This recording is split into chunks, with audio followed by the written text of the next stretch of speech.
Hello बच्चों, आप सभी का स्वागत है हमारे इस वीडियो सीरीज में। तो आज की क्लास में मैं फिर से लेकर आ गया हूं आपके लिए केमिस्ट्री का शानदार वीडियो, जिसमें हम लोग जानेंगे आज की क्लास में बेसिक केमिस्ट्री में संकेत क्या होता है। संकेत या प्रतीक, इंग्लिश में हम उसे कहते हैं सिंबल। जैसे कि आप लोग यहाँ पे देख रहे हो, मैंने बेसिक केमिस्ट्री में सबसे पहले लेक्चर 1 में लिया है पदार्थ। ठीक है, पदार्थ के बाद लेक्चर नंबर 2 में हमारा तत्व, यौगिक और मिश्रण क्या है, और उसके बाद लेक्चर नंबर 3 में मिश्रण का ही एक पार्ट है विलयन, समांगी मिश्रण को ही विलयन कहते हैं, और उसके बारे में और सांद्रता के क्या पद होते हैं उसके बारे में हम देखेंगे। और लेक्चर नंबर 4 यहाँ लिखा हुआ है संकेत प्रतीक, जिसको इंग्लिश में हम सिंबल बोलते हैं। तो आज की क्लास में हम संकेत और प्रतीक के बारे में ही जानने वाले हैं कि आखिर ये संकेत या प्रतीक जिसे कहते हैं उसका डिफिनेशन क्या होता है और वो वास्तव में क्या होता है। तो चलिए हम लोग संकेत या प्रतीक का सबसे पहले तो डिफिनेशन देख लेते हैं। तो आप लोग देखते होंगे कि हाइड्रोजन, हीलियम, लिथियम, इन सब का आप लोग संकेत याद करते हो कि हाइड्रोजन का H होता है, हीलियम का He होता है, लिथियम का Li होता है। आखिर वो कैसे लिखा जाता है, कुछ उसका नियम है या नहीं, इस चीज को जान लेते हैं, और ये जानना जरूरी भी है। तो सबसे पहले आप हेडिंग डालोगे, कॉपी और पेन लेकर सबसे पहले तो आप लोग लिखो संकेत या प्रतीक, इंग्लिश में लिखो सिंबल। ठीक है, संकेत, प्रतीक या सिंबल क्या होता है। तो हमने यहाँ संकेत लिख दिया। आप हेडिंग सबसे पहले इस तरीके से डाल लो। पढ़ने वाले जितने भी बच्चे होंगे वो सबसे पहले यही करेंगे। आप यहाँ लेक्चर नंबर 4 मत डालना, सबसे पहले आप ये हेडिंग डालो, संकेत या प्रतीक, जिसको इंग्लिश में सिंबल कहते हैं। अब इसका परिभाषा का अगर हम बात करें तो परिभाषा क्या होता है कि तत्व के नाम के संक्षिप्त रूप या चिन्ह को संकेत या प्रतीक कहते हैं। जैसे कि मेरा नाम प्रकाश है और मेरा कोई फ्रेंड हमको पीके पीके बुलाने लगे। ठीक है, इसी तरीके से किसी का नाम राहुल है और उसको कोई आरके आरके बुलाने लगे। ठीक है, तो वो क्या हुआ, वो उसके नाम को शॉर्ट में बोल रहा है। इसी तरीके से तत्वों के नाम के संक्षिप्त रूप को हम संकेत कहते हैं। तो तत्व के नाम के संक्षिप्त रूप या चिन्ह को ही क्या कहते हैं, संकेत या प्रतीक कहते हैं। क्या आपने लिखा कि तत्व के नाम के संक्षिप्त रूप या चिन्ह को संकेत या प्रतीक कहते हैं। उसके बाद अगर हम दूसरे शब्दों में अगर इसका डिफिनेशन देखें तो तत्व के नाम को अंग्रेजी के जिस अक्षर से सूचित किया जाता है उसे संकेत या प्रतीक कहते हैं। क्या, तो पहला हमने इसका डिफिनेशन देखा कि तत्व के नाम के संक्षिप्त रूप या चिन्ह को संकेत या प्रतीक या इंग्लिश में कहते हैं सिंबल कहते हैं। इसको तत्व के नाम के संक्षिप्त रूप या चिन्ह को हम क्या कहते हैं, संकेत कहते हैं। और दूसरे शब्दों में कह सकते हैं कि तत्वों के नाम को अंग्रेजी के जिस अक्षर से सूचित किया जाता है उसे संकेत या प्रतीक कहते हैं। क्या आपको इसका डिफिनेशन क्लियर हो गया? उम्मीद करते हैं कि आपको ये डिफिनेशन जो है वो क्लियर हो गया होगा। चलिए आगे चलते हैं। तो आगे हम बात करेंगे यहाँ पे, अब देखेंगे संकेतों से प्राप्त होने वाली सूचनाएं। हमें संकेतों से कौन कौन सी सूचनाएं प्राप्त होती है। तो आपका जो हेडिंग हो जाएगा वो होगा संकेतों से प्राप्त सूचनाएं। पहला नंबर तो सूचना हमें प्राप्त होता है कि संकेत से तत्वों के नामों का पता चलता है। संकेत दे दिया गया, उस संकेत को हम लोग भली भांति जानते हैं, तो उससे हमें मालूम चल जाएगा कि हाँ जी H2O है तो वहाँ हाइड्रोजन है, हाइड्रोजन के 2 परमाणु हैं और ऑक्सीजन भी है। HCl है तो वहाँ हाइड्रोजन है और क्लोरीन का 1 परमाणु है।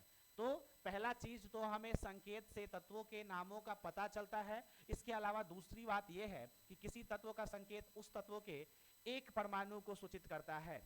फिर से देखिए, किसी तत्व का जो संकेत है उस तत्व के 1 परमाणु को सूचित करता है। अगर हम यहाँ पे HCl लिखते हैं तो हमें पहला चीज तो ये मालूम हो गया कि यहाँ हाइड्रोजन है और क्लोरीन भी है, क्योंकि हाइड्रोजन का संकेत H होता है और क्लोरीन का संकेत Cl होता है। दूसरा चीज क्या बोला है कि किसी भी तत्व का जो संकेत होता है उस तत्व के 1 परमाणु को सूचित करता है। अब आपसे पूछ दिया जाएगा कि ये जो हाइड्रोक्लोरिक अम्ल है, या कह सकते हैं कि HCl है, इसमें हाइड्रोजन के कितने परमाणु हैं। तो हाइड्रोजन के 1 परमाणु और क्लोरीन का 1 परमाणु है। इसी तरीके से अगर हमारे पास जल दे दिया जाए, यहाँ बोला जाए कि यहाँ पे बताइए हाइड्रोजन के कितने परमाणु हैं, तो हाइड्रोजन का संकेत H, और H को 2 बार यहाँ H2 लिखा गया है, यानी कि हाइड्रोजन के 2 परमाणु हैं। ठीक है, इसी तरीके से CO2 लिख दिया जाए और यहाँ पूछा जाए कि कार्बन के कितने परमाणु, तो कार्बन का 1 परमाणु, लेकिन ऑक्सीजन का कितना परमाणु, तो ऑक्सीजन के संकेत के नीचे 2 लिखा हुआ है, इसलिए ऑक्सीजन के 2 परमाणु। ठीक है, तो यहाँ पे पहला चीज हमें संकेत से तत्वों के नामों का पता चला। इसके अलावा दूसरा चीज, किसी तत्व का जो संकेत होता है उस तत्व के परमाणु को, उस तत्व के 1 परमाणु को सूचित करता है। ये हमारा हो गया संकेत से प्राप्त होने वाली सूचनाएं। उम्मीद करते हैं कि आप ये नोट कर रहे होंगे। ठीक है, आगे चलते हैं। तो आगे हम लिखेंगे कि संकेत लिखने की प्रणाली। आखिर जो हम H लिखते हैं, He लिखते हैं, Li लिखते हैं, B लिखते हैं, कार्बन के लिए C लिखते हैं, वो लिखने की जो प्रणाली है वो किस तरीके से आई। तो यहाँ देखिए, हमारा अगला जो हेडिंग हो जाएगा वो होगा संकेत लिखने की प्रणाली। अगला आप हेडिंग डालोगे संकेत लिखने की प्रणाली, और इसका जो ये कहानी है आप ध्यान से सुनना कि संकेत हम किस तरीके से लिखते हैं। अनेक जो रसायनज्ञ थे, अनेक जो वैज्ञानिक थे, उन्होंने संकेत या प्रतीक के संबंध में अपनी अपनी प्रणाली रखी, अपनी अपनी प्रणाली रखी। किसी ने सिंबल दिया तो किसी ने कुछ सिंबल दिया, ये सारे प्रणाली उनके द्वारा दिया गया। ठीक है, जैसे कि इस प्रणाली में एक आता था ग्रीक प्रणाली, ठीक है, ग्रीक प्रणाली के बाद आया डाल्टन प्रणाली। ये सब बहुत तरीके के वैज्ञानिकों ने अपना अपना संकेत को सूचित करने के लिए प्रणाली दिया।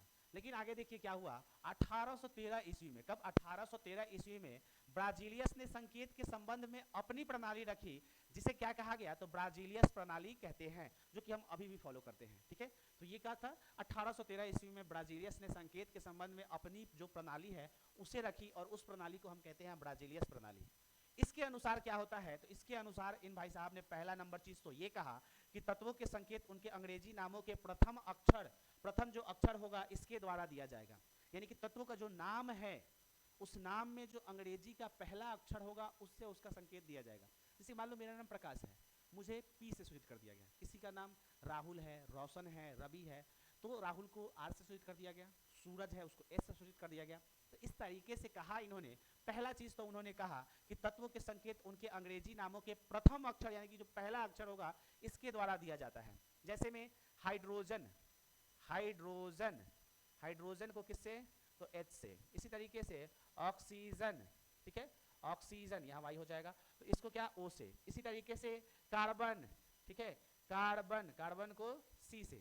तो इसको हम हाइड्रोजन को अंग्रेजी में H से स्टार्ट कर रहे हैं, इसका संकेत H हो गया। यहाँ ऑक्सीजन है, ऑक्सीजन को O से स्टार्ट किए, इसका पहला लेटर हो गया ऑक्सीजन का O। इसी तरीके से कार्बन का क्या हो गया? C हो गया। तो पहला जो इनका कथन था वो याद रखना कि तत्वों के संकेत उनके अंग्रेजी नामों के प्रथम अक्षर द्वारा दिया जाता है। अब चलते हैं आगे। तो अब आगे अगर हम बात करें तो यहाँ पे आप लोग देख सकते हो हाइड्रोजन के लिए H दिया गया है, हाइड्रोजन के लिए क्या दिया गया है? H दिया गया है। दूसरा नंबर है कार्बन के लिए C दिया गया है। इसके अलावा नाइट्रोजन के लिए N दिया गया है, बोरोन के लिए B दिया गया है, ऑक्सीजन का जो पहला है O है तो O दिया गया है। हीलियम का देखिए अब यहाँ पे आया हाइड्रोजन के लिए H दिया गया है, लेकिन हीलियम के लिए देखिए HE दिया गया है।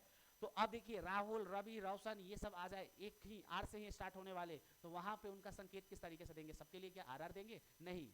अब प्रकाश आ जाए, प्रभात आ जाए, प्रवीण आ जाए, तो सबके लिए क्या पीपी देंगे? नहीं, कुछ ना कुछ उसमें परिवर्तन करेंगे। तो इनका जो दूसरा संकेत के बारे में कथन था कि क्या था कि अगर दो नाम वाला, दो एक ही अक्षर से नाम अगर स्टार्ट होता है जैसे कि हाइड्रोजन और हीलियम, तो वहां पे क्या करेंगे? हाइड्रोजन के लिए तो हमने H लिख दिया पहले से, लेकिन हीलियम भी आ रहा है तो हीलियम के लिए हम H तो लिखेंगे, लेकिन दूसरा जो अक्षर लेंगे वो उस अक्षर को लेंगे जिसमें उच्चारण में जोड़ पड़ता हो। जैसे कि हीलियम, हीलियम को जब हम बोलते हैं तो ही, ई पे जोड़ पड़ता है, ई को उच्चारण करने में जोड़ पड़ रहा है, यानी कि उच्चारण में जिस पर जोड़ आएगा उसे हम दूसरा लिखेंगे।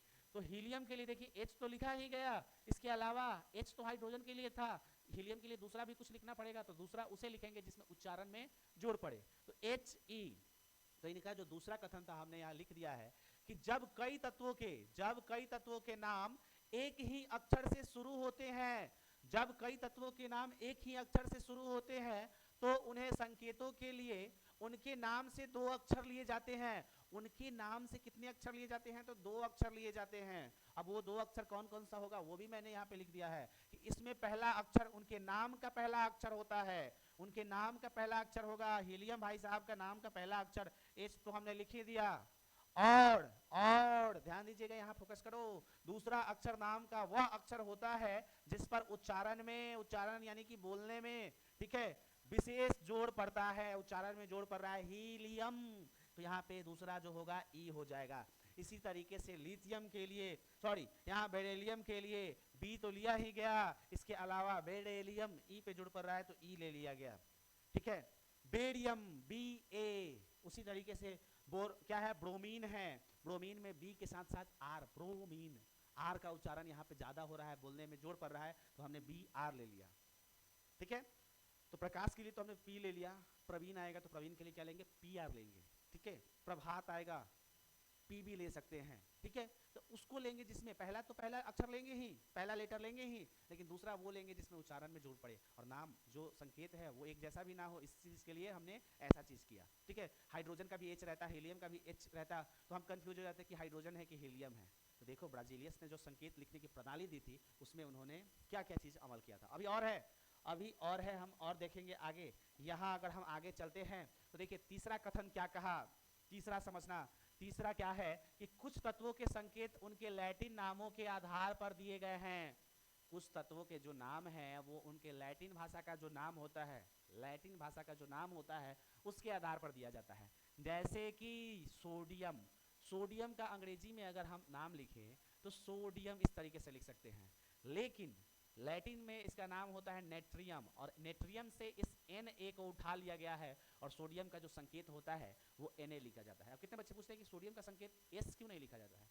तो Na क्यों लिखा जाता है? क्योंकि कुछ तत्वों के जो नाम हैं उनके लैटिन भाषा से उनका संकेत लिया जाता है, ठीक है, अंग्रेजी से नहीं।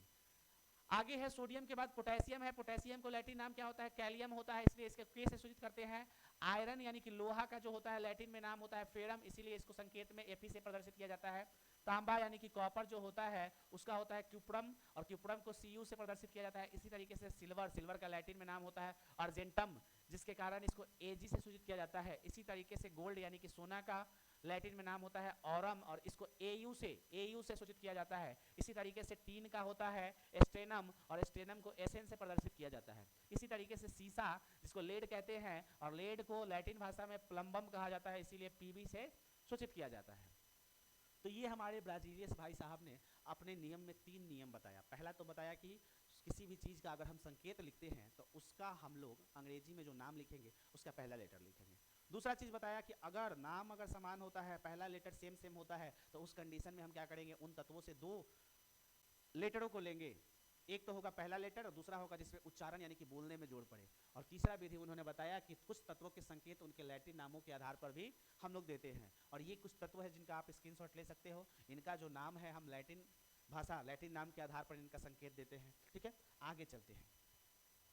आगे देखिए, अब जो हमारे पास अगले वीडियो में हम देखेंगे वो देखेंगे कि किसी भी यौगिक का या किसी भी अणु का अणुसूत्र किस तरीके से लिखते हैं, और उसको याद करने के लिए हमें कुछ इंपॉर्टेंट सूत्रों को देखना होगा और किस तरीके से हम उनके सूत्र को लिखते हैं। तो आज का हमारा जो बेसिक केमिस्ट्री का डोज था वो संकेत पे ही था, और संकेत किसे कहते हैं उसकी परिभाषा को हमने आपके सामने पूरा कंप्लीट करा दिया। तो उम्मीद करते हैं कि आपको ये छोटा सा वीडियो आपके लिए काफ़ी कारगर साबित होगा, और इसी तरीके के छोटे छोटे जो वीडियो हैं जो आपके केमिस्ट्री में जान भर देगा उसे मैं लेकर आता रहूँगा। तो आज के लिए बस इतना ही बच्चों। वीडियो के साथ जुड़ने के लिए बहुत बहुत धन्यवाद।